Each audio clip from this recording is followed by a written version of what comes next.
Hey y'all, my name is Jordan, and I have been getting a lot of questions on Twitter about my Harry Styles SNL standby line experience, and just the whole SNL experience in general.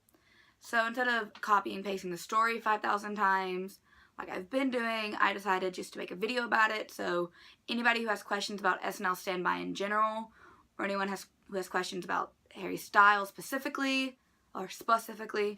I thought I would make the video, so instead of having to explain it, it's easier just to watch the video. So, and without further ado, let's get on with the video.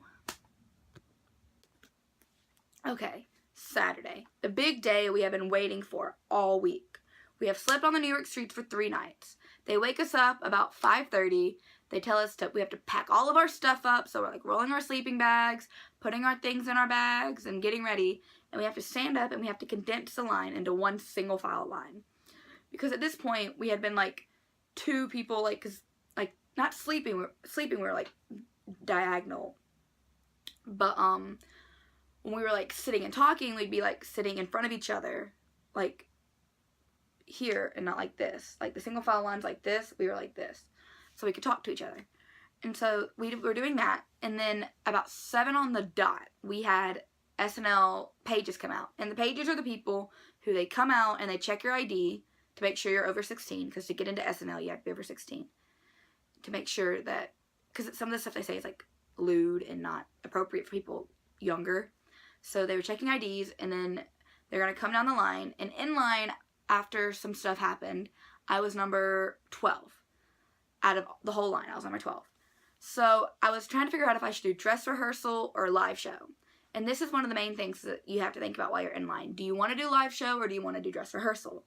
And I chose dress rehearsal because I heard that it was longer and they do more skits that aren't shown in the live show.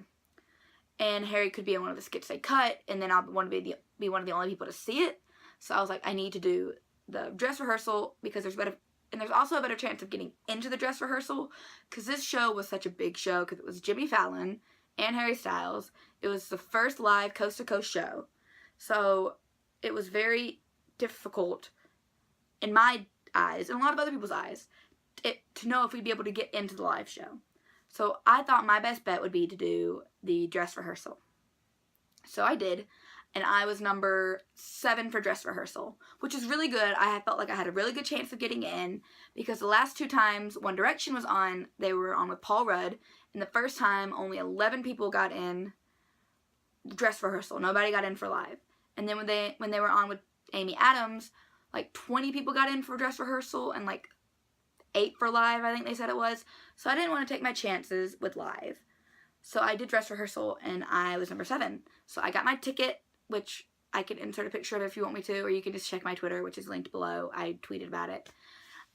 So I got my ticket, and I came home, and I showered, and I slept. And I've never been happier to shower in my whole life, because sleeping on the New York streets does not make you clean. It is very dirty, and it is very gross. We all looked not good in that line. So I was excited to get back and see people like look semi-normal, because we were all not cute in that line at all. It was not good. Like, we were waking up and like it was not cute. So we were doing that, and then I get back. I leave my house. I have to be back for dress rehearsal about 7. That's when they start checking you in. So I get back home about 8 in the morning.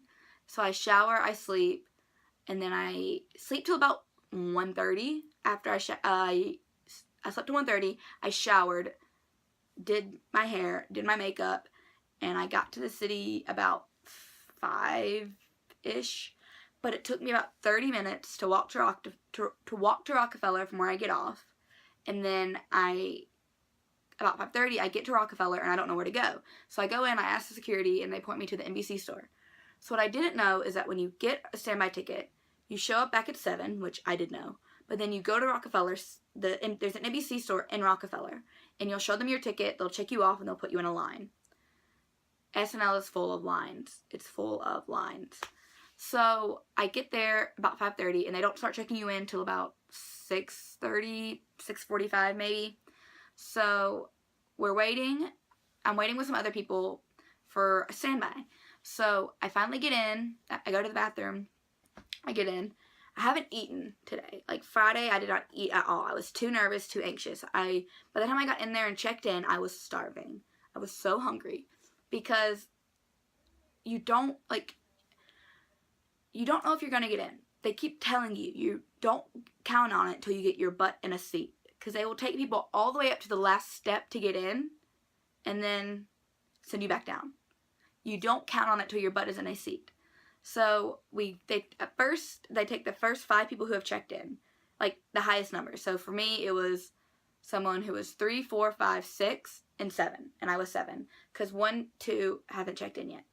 So they took the first 5. We went through, and then they brought in like 1 through 20, and then eventually everyone was checked in, and we had 1 through 50. So we went through the metal detector. They checked us all out, and we were just waiting in this corridor with some stairs that are going up. And the security kept reiterating to us that you don't know if you're going to get in until your butt is in a seat. It is not guaranteed that you are in till your butt is in a seat. You could have the wristband, you could have everything, like you could be up the elevator, but you don't count it till your butt's in a seat. And we're like, yeah, we know. They had us turn our phones off because you're not allowed to have phones or use photography at all. So we were there, we were waiting, and finally 1 through 50 got there, and they took us up, and we went into this like seating area with like a lot of couches and a bathroom. So I went to the bathroom. We were in there maybe 5 to 8 minutes maybe before they made us line up in numbered order again. So we were lining up in numbered order in a single file line, and they took us through this like hallway thing into like a circle room, like open room. So we were lined up against the wall, and they were like, no cell phones, make sure your cell phones are turned off. If they see you with a cell phone, they will kick you out. And I know they would, and I was not going to risk it. I had been on the New York streets for 3 nights. I was not going to risk this at all, whatsoever. So my phone was off, everything was in my purse. I did not have anything that would get me thrown out. So eventually, the interns start handing out bracelets. So we all get our bracelets, and they say Saturday Night Live, and then the date on them. So ours are blue and the live shows are black, just so they can differentiate between the two. So we go in, and we're waiting in this like circular corridor. So after we get our wristbands, they give us our wristbands, we're walking, they put us in the elevator, and they put you up. And we knew they had told us the steps to getting in, that after the elevator, there was only 1 more step. So we were 1 step closer to seeing like Harry on SNL, and we were all freaking out. So I'm in the first load up the elevator. We get up the elevator, and they tell us to keep walking. And we hadn't stopped, and we were like, oh, this means we're getting in. So we're walking, we're like speed walking, because like we were not going to miss a seat. Like if there's like a seat left, we were going to get it. So we go in, and they take our tickets, our standby tickets. They took it. I wish we could have kept it because it looked really cool, but we couldn't keep it. So we did that, and finally we get a seat. And there's nothing like that feeling ever. That was the best feeling I've felt in a long time. Like all your hard work had paid off. It was the greatest feeling. After sleeping in the New York cold, in the streets freezing at night, and not being able to shower, not having the right food, like you could go get food, like you're too anxious to eat sometimes. You're not clean, like in the streets. Like this was like what you waited for, was to have your butt in a seat.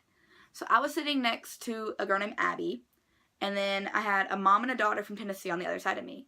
And the way how it works with the SNL stage is like the SNL stage is small. It's not as big as it looks on TV. So it's very tiny, and they have like 20 seats on the floor. And then around the seats there's like a bowl, like a semicircle. And so on the farthest side, on the left side of the stage, is all the way over is where the artist is going to perform. And we were on the opposite side of that. And so we were scared we weren't going to be able to see him, because there were walls up for different sketches, so we didn't see everything. So we were very worried that we weren't going to be able to see him. But we get in, we're waiting. I'm all the way over on the right side, like opposite of the artist stage. So we're sitting there, we're waiting for it to start. It finally starts, and I'm shocked that I'm even in there. It was amazing. And they were doing sketches, and the first sketch that we saw Harry in was, they did a Donald Trump sketch with Alec Baldwin, obviously, like they do almost every week. And the next scene they did, which wasn't the next scene in a live show, so I didn't think I thought they cut the skit, but they didn't, was the Union Army sketch when they were doing this song, like, oh, oh, da-da-da, like, that was the scene. And so and Harry's in that scene, so that was the first time we saw him. Like, the whole time. Like, the first time we saw him in rehearsal was that scene. Besides when we saw him during the opening, like, sketch thing, but we didn't see him, like, eye to eye. He was in the hallway, so we didn't see him. But the first time we saw him was for that sketch. So that was really cool to, like, get the first, like, glimpse of him. You know, he was super funny. The lines were kind of changed from live to dress, so it wasn't the same that we saw, but it was really cool to see him. So then after that sketch, the only other sketch he was in was the Family Feud sketch. And in the Family Feud sketch, he was acting a fool. He was acting a right fool. And he knows he was. Like, he was making weird faces, and in between, like, takes when the camera wasn't on him, because they filmed dress rehearsal just like they would live show. So when it wasn't on him, he was, like, still, like, in character and, like, moving a lot and, like, gesticulating and doing the woo thing. Like, that was really cool to see. So then they do the Family Feud sketch, and we're all crying. We were laughing so hard. Harry did such a good job in rehearsal. Like, it was funny in live, but it was funnier to watch it, like see it, like, face to face. Like, that was really cool. So after that sketch, he performed Sign of the Times. And this was the first time Harry had done solo, like, performed solo in front of fans. So we were the first fans to ever hear him perform Sign of the Times live. Or perform live, period, solo. So we were all crying. Like, I was holding Abby's hand, and we were, like, clenching each other's fists like this, and, like, going to the beat, like, rocking to the beat and crying and sobbing. It was not cute, but he did so well, and he looked so happy. I don't think I've ever seen him happier than when I saw him on the SNL stage. He was so happy and having such a good time. So then after he performed, we didn't see him for a while, and then then he performed again. He performed Ever Since New York, and we thought he was going to perform Kiwi, because, like what I said earlier, he sent us Kiwis on Friday, so we were like, he's obviously going to sing Kiwi, just like the internet thought. But he's Harry Styles, and he loves to mess with us, so he did not sing Kiwi. He sang Ever Since New York, but we did not know that it was Ever Since New York until we heard him sing Ever Since New York. We were very confused, because we were like, how's Kiwi going to fit into this? We didn't hear Kiwi, so we're like, oh, this is weird. So after he performs Ever Since New York, it was amazing. We cried again, which is obviously seems to be the norm here. Abby and I were crying. And then so we were sitting so after he performed, he, like, went off stage, and they started getting ready for another scene. So he goes around, and I'm sitting on the right side, and there's, like, a wall here, like, for another sketch, like a sketch scene there, and there's a door that goes into the scene. But we can see behind the door. And, like, there's one girl, Abby, me, from the edge of this, like, seating area. So the girl on the edge, I forgot her name, I'm sorry, but she looks, and he's right there. He is 10 feet away from me, and I'm like, he was so, like, cute. And so Abby was like, you did so well, and he, like, looked back at her, and he's like, thank you so much. And then Abby was like, why'd you send us Kiwis if you weren't going to perform Kiwi? And he looked at her, and he smirked and, like, shrugged. You know how he, like, you can see, like, just him, like, smirking and shrugging. That's what he did to her. And so I was like, you know what you did. Stop trying to mess with us. And he looked at me, and he laughed at me, and then he, like, shrugged, and I was like, he, like, looked at me and, like, shrugged, and I was like, oh my God. He shrugged at me. And, like, that was a lot to take in for that moment. So then he does a scene, which was eventually cut from the live show. The live show, it didn't happen. So that was a very special moment that, like, we got to, like, share with him. Us, like, Abby, I, and the other girl. I'm not good with names, so I'm sorry if I forgot your name, which I doubt you're watching, but if you are, I'm sorry. So after that, it was pretty much over after that. I went home, and I watched it live. I watched SNL live, and I critiqued everything, because it was not the same as the live show, but I felt like that was more special to me, that we got to see, like, certain Harry moments that, like, no one else will ever get to see, and they're all ingrained in our minds, because, like I said, we were not allowed to have our phones, so it was more, I felt like it was more special, because not everyone gets to see what happens in dress rehearsal. So I just felt like that moment with us was a special one-on-one moment that I won't ever forget. So yeah. In conclusion, I would definitely do SNL all over again. I would sleep in the streets if I had to. It was 100%, 100% worth it. Just to see him be so happy and so in his element. He was having the time of his life. You could tell.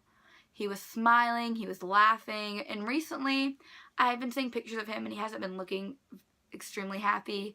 So to see him smile and laugh and have a good time with Jimmy and have a good time with the cast members just made me really happy, and to know that he was doing okay.